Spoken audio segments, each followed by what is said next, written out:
Hello and welcome back to another episode of You Want to Do What. Today we've got Michael Corcoran on. He's the head of social media at Ryanair. Hi, Michael. Hello, good afternoon. How are you? Yeah, good. How are you? I am very good, thanks. 4 or 5 days in, 6 days into a new year, and we're already causing chaos. How bad is that? That's good. That's good. Do you want to tell everyone a bit about what you do, Michael? Well, yeah, look, as you explained, I'm head of social media for Ryanair. I am, or have the privilege to sit at the helm of probably one of the most provocative social media brands out there at the moment, and we're only getting started. I lead out a team of 7 to 8 people, delivering social media content for European's biggest airline. It's a very lucky role to be in. It's a very exciting role because it's much different to what I've done before in the world of social media. Contradicts a hell of a lot of what I would have done in the past for corporate brands. But it's good because we have a brand with a heritage and a DNA in being disruptors, and I get to have a little bit of fun with that. Yeah, do you know, I mentioned that you were coming on tonight to my girlfriend. She went, "Oh, I absolutely love their TikToks." So it looks like it's a bit different to your traditional sort of social media role, like you said, that you'd associate with a sort of corporate brand. Yeah, it is indeed. It's kind of like the unpolished, imperfect world where creators, brands, and humans, and even droids and bots, God knows what else is on that channel, can be, imperfect, self-deprecating, and deliver content in a way that is wanted by the world these days. Mm, TikTok is such an exciting space because the platforms and what people are looking for in terms of content is evolving from that fake filtered world and perfect lifestyle that has been brought to everyone's attention by the likes of Instagram and beyond, and they're looking for reality and a place to escape and be entertained in a chaotic world that we're in today. And TikTok is a platform that does it, and we've been very lucky in how we've approached it. And I guess we've approached it in the way that is right. We put a Gen Z or young people at the heart of running the channels. We deliver content in a way that is unpolished and imperfect, and we play on trending topics and sounds that gets us traction every time we go onto the channel.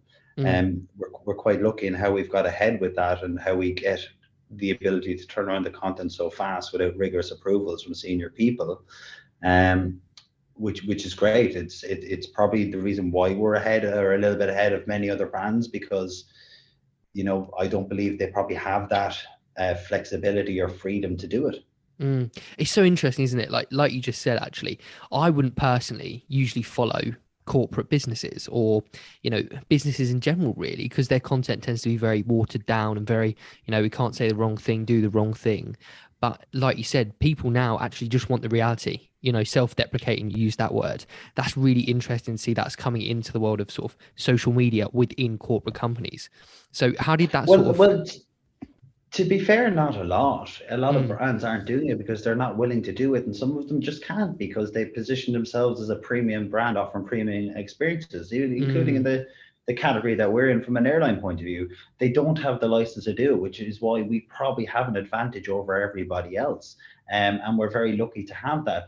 Like, as a brand and business, we have a heritage to be provocative and different from our early days in PR, where our gaffer in chief, Michael O'Leary, was the face of PR, and he said and mm. did a lot of interesting things over the course of Ryanair's development. And it's almost like we're taking the elements of that and modernizing it in new media like social and doing the right thing. And not a lot of brands or corporate brands probably have the ability to do that. Mm. So for others to do it, they probably would need to be brave and have a lot of buy-in and trust to do so. Where here we've been lucky that it just naturally happened because it's synonymous with the brand. Mm. So let's go back a bit and talk about how you actually got into the world of social media. Oh, good question. Well, in my early days, believe it or not, I worked as a bouncer and a doorman in security nightclubs in my college days.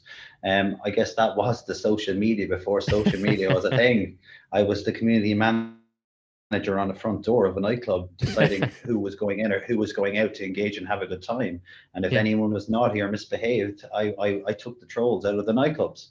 Uh, but that paid for my education, and I moved up to Dublin City after some time, and I got some early marketing roles in PR, and my early days would have been PR prior to when Facebook was actually a thing. I'm starting to show my age a little bit here, but being someone who's dyslexic and somebody who isn't very good at writing, being in the world of PR didn't marry very well. And as a stubborn person coming from a workhorse farming background, I wasn't willing to step away or being told I couldn't do something. But I slowly learned, and one of my previous bosses, Sharon Murphy, who is an absolute gem and a good people manager, and she convinced me to look at and explore different things, and that's what I did. And I would have been working early days there when Facebook started to emerge on brands such as Guinness and Tree Mobile in Ireland, and doing basic social media, but we thought we were the the best thing since sliced bread when it came to delivering it,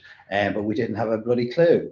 But I started to get a grow for how we were able to deliver content that was a little bit more creative on the platforms, engaging with people and building communities. And I saw it as an opportunity to potentially to pivot and change roles. So I kind of worked about building my skill sets within that world, started to move into other digital agencies, a couple of independent ones in Ireland, one called In the Company of Huskies, the other then 80/20, where once I got into that role and I got to apply my, I guess, the natural creative capabilities that I had, and the natural skills I started to develop around identifying opportunities to be creative and lettering it back to a business or brand.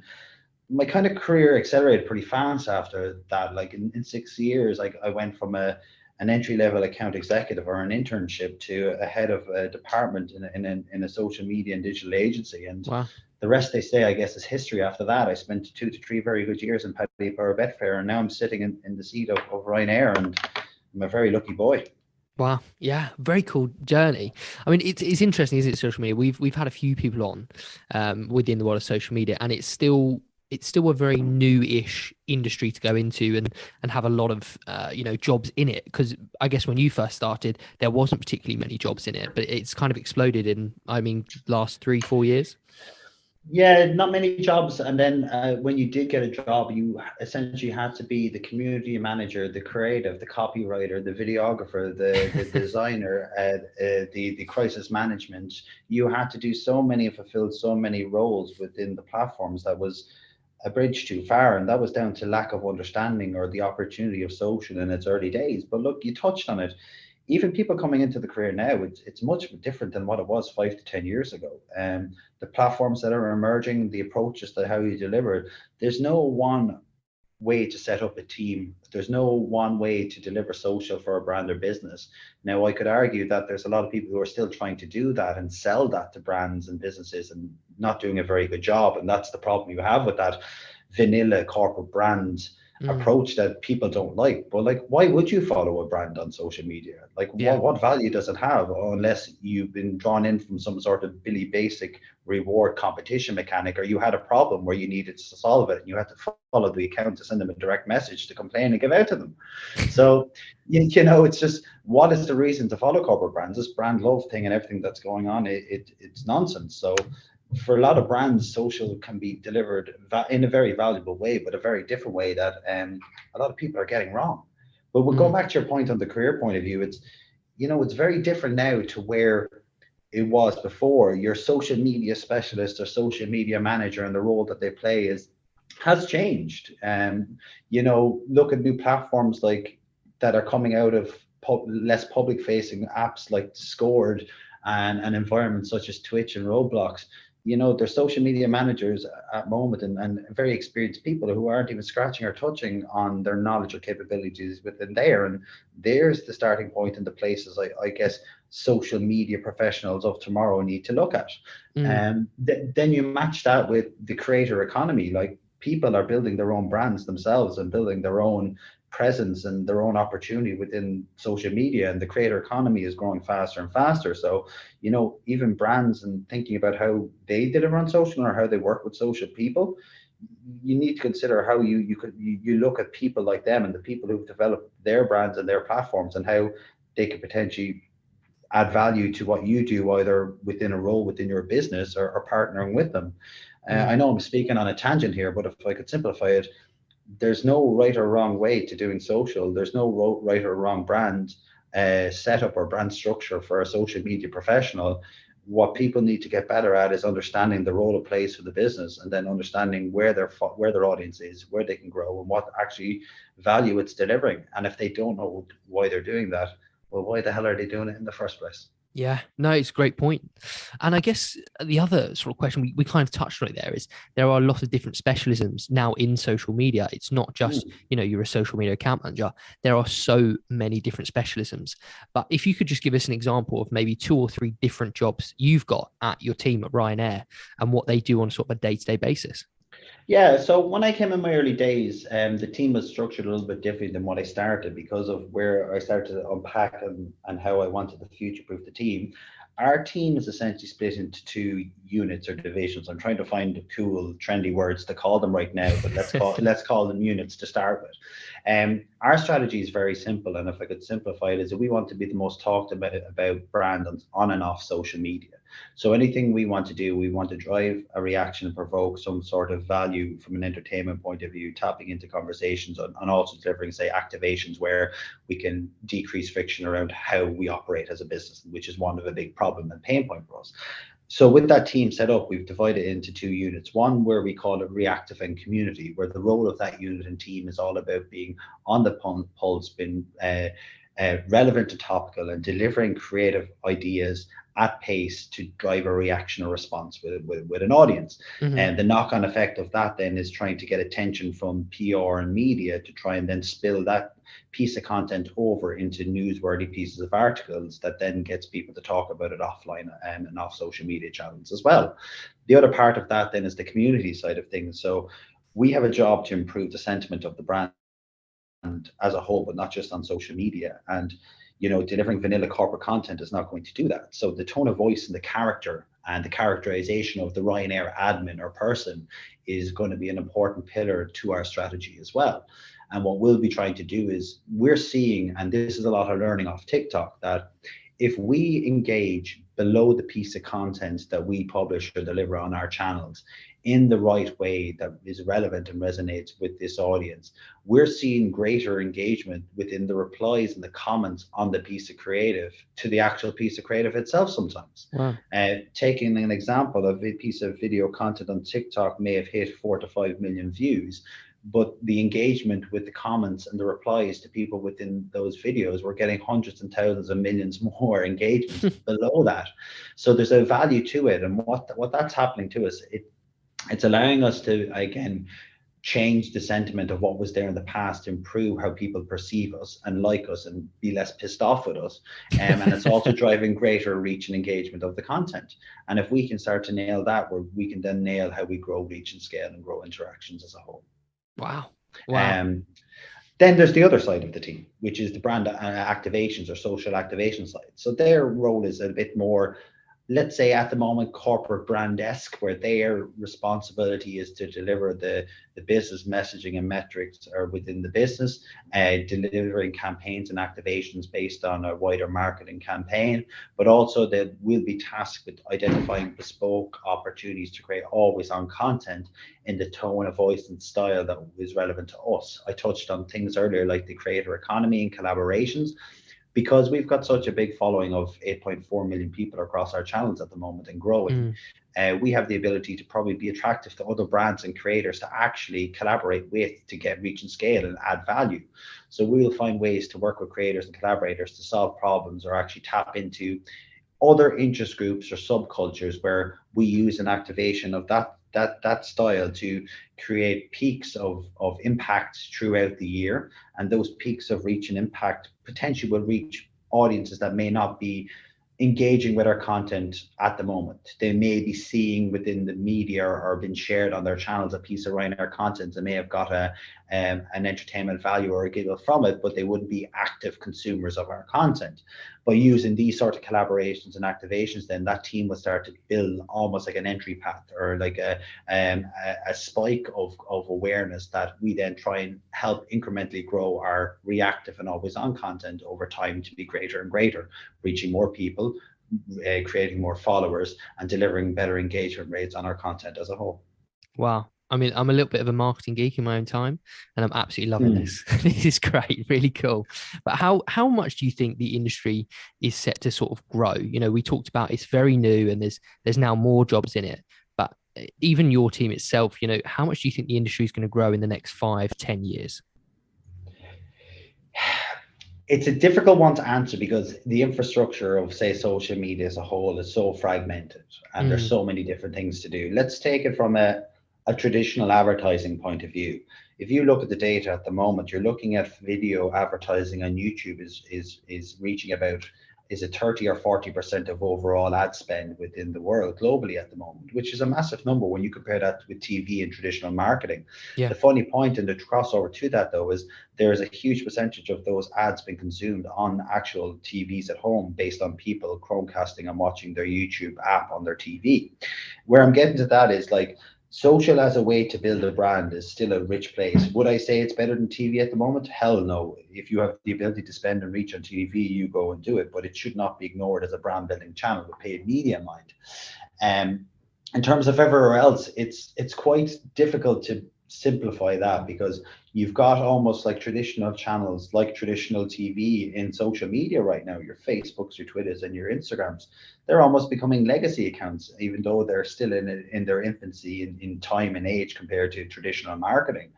But you're seeing new worlds and channels exploring that are really on tap that have a future and a place for people to engage in communities to build. You see why Facebook have changed to Meta, for example, because they Mm, understand the role of the metaverse and virtual reality and augmented reality is going to play on the way people engage. You see tools like Roblox and Minecraft and gamification happening where they understand that that's where the youth of today are going to be socializing in online more and less on the traditional or old social media channels. Can't believe I'm even saying that in Facebook, Twitter, and Instagram. It's it's so difficult to understand, and you would be foolish not to think and explore those areas of opportunities in those new platforms. However, there isn't a need for the majority to worry about that right now, unless it's right for a brand or a personality to be exploring in that space, or it's right for the business and that's where their audience are, and the mhm, opportunity lies there to solve whatever problem you're trying to do with social. Um, some of the crossover timeless truths of marketing and brand building still apply, but can be applied within your traditional social channels to deliver for most brands. And for most brands, and I mentioned it earlier, why this is I'm almost contradicting everything I've done over the last 10 years with Ryanair. I would never have suggested taking a publisher or a creator model for a brand to any brand or business because of time, resource, and budget that can be better spent in clever, creative paid media campaigns to drive brand awareness, drive consideration, and to convert customers. I would have always went with that mentality. Then everything else is a bonus. mhm. But here in Ryanair, it's completely different. And my 10 years of experience has taught me not to take the same blueprints and apply it else everywhere. It's to get it under the hood of the business, try and address some of the problems that social can solve for the business, look at the time, resource, and budget available, and then consider what's the best route to delivering success and where to do it. Ah, I think this is probably a bit of an unfair question, but if you're thinking about it and somebody's thinking, you know, I want to get into social media, what would be 2 or 3 key skill sets you would suggest they learn before going into the world of social? I guess the most important one for me is like if it's in the context of getting into social media as a profession to work in brands or work for brands, the timeless truths of marketing will always stay and there are important levers. However, there's challenges that face those timeless truths of brand building and growth and consideration and driving awareness and driving recall. You know, my first thing would be still study and understand the principles of marketing. Mm, The principles of building brands will never ever change. It's just how you do it will differ from brand to brand based on certain elements, components, and opportunities that lie, the life stage or the size of the brand, how well aware the brand is and how big the brand is, and how you need to then build and continuously build over time. So, point number one, understand the timeless truths and the basics of building, brand building, and marketing. There's people you need to follow and books you need to read. How Brands Grow by Byron Sharp. Bennett and Fields, the long and short of it, understanding how long-term and short-term tactics within marketing grow brands over time. And then, for heaven's sake, go and find Mark Ritson and listen to everything that man has to say, whether you agree with it or not. Once you get that as your foundations, now you start to look at, okay, where am I working within brand and marketing, and then the roles and the types of opportunities social may deliver. With those timeless truths, you'll be able to make the decisions in a fragmented world, which is social, with so many channels and so many ways of doing things. It will inform you to probably make some better rational decisions. You match that with then understanding the platforms, the knowledge, and you understanding how paid, organic, and earned media work. You understand how and what motivates people to be on those channels, and you start joining the dots then to make better decisions on how you can actually deliver on these channels. Mm. The last point then is, it's not the same solution to a problem for every brand or business, and you need to be okay with that.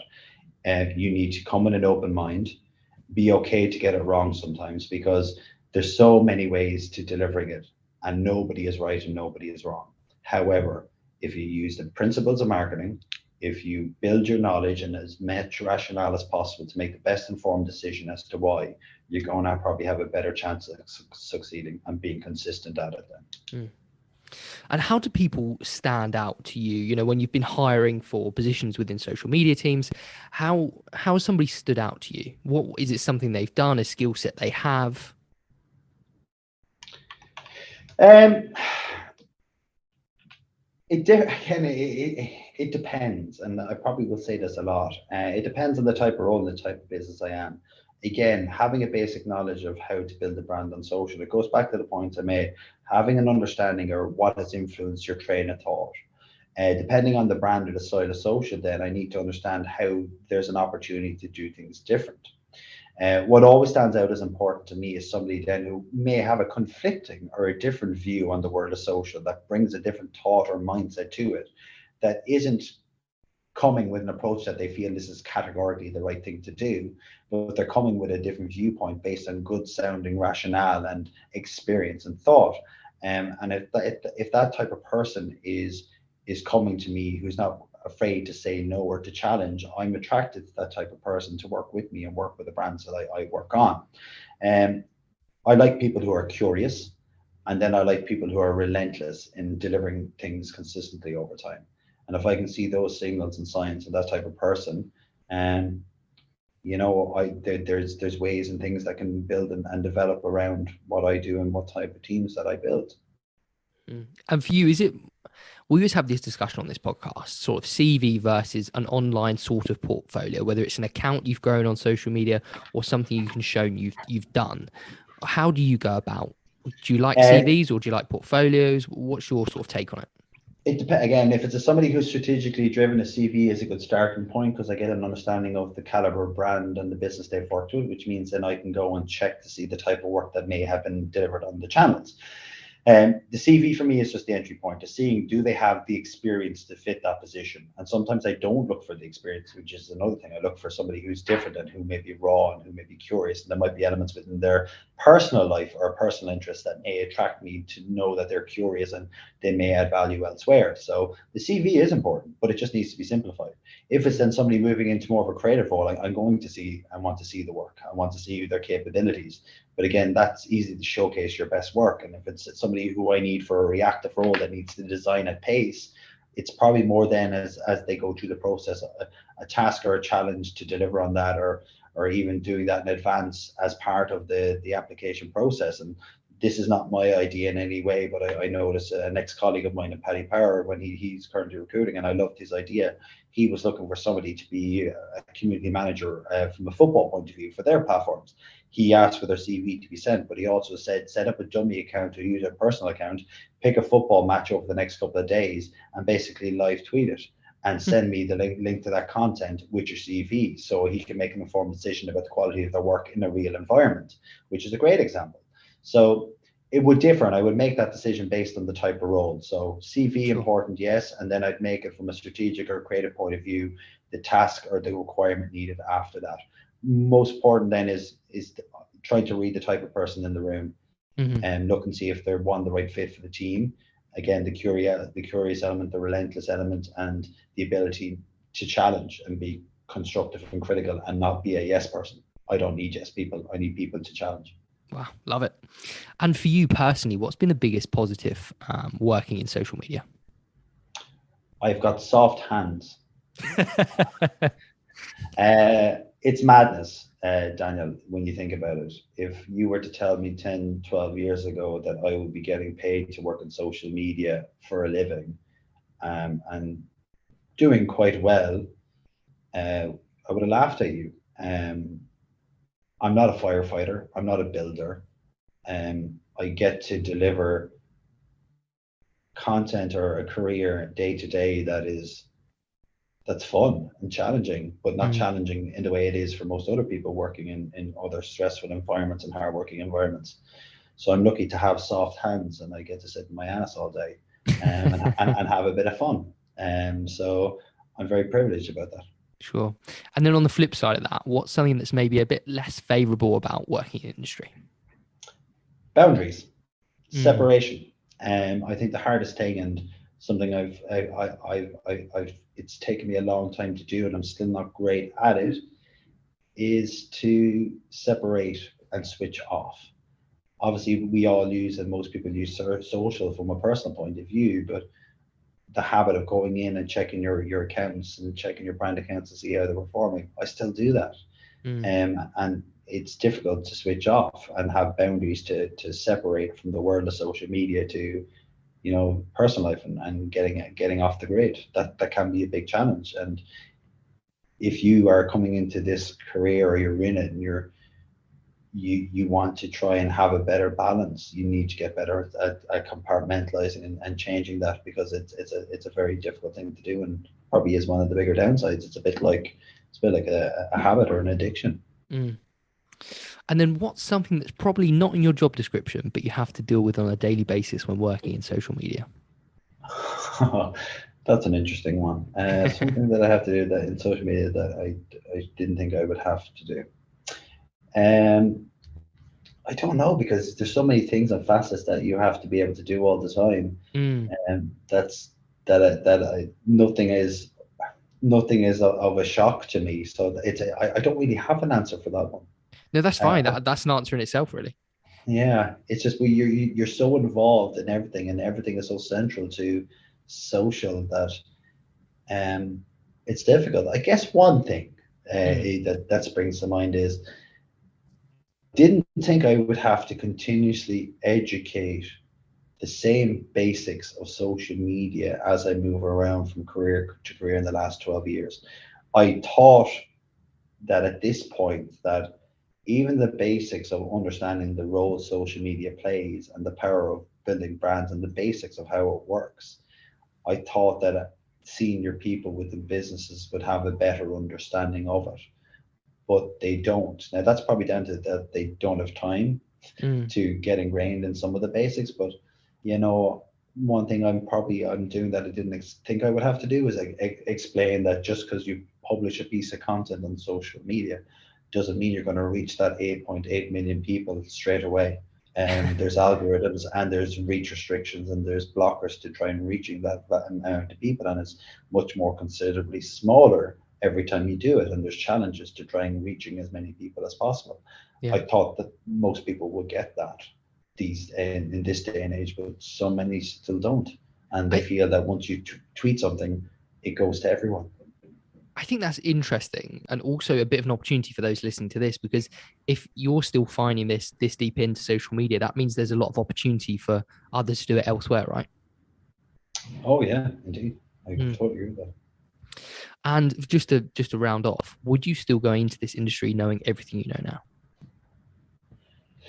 Um, I think so, because I like the creative challenge that it's brought to me. I do get a satisfaction about how we can be clever within these environments, and it's never a dull day because the channels emerge and change so many times, and it's not set strict rules where it's black and white and you execute all the time, a bit like television per se, in terms of a television ad or television creatives. That's not to disrespect the creative challenge of delivering a 30-second spot time Mm. after time after time and nailing it.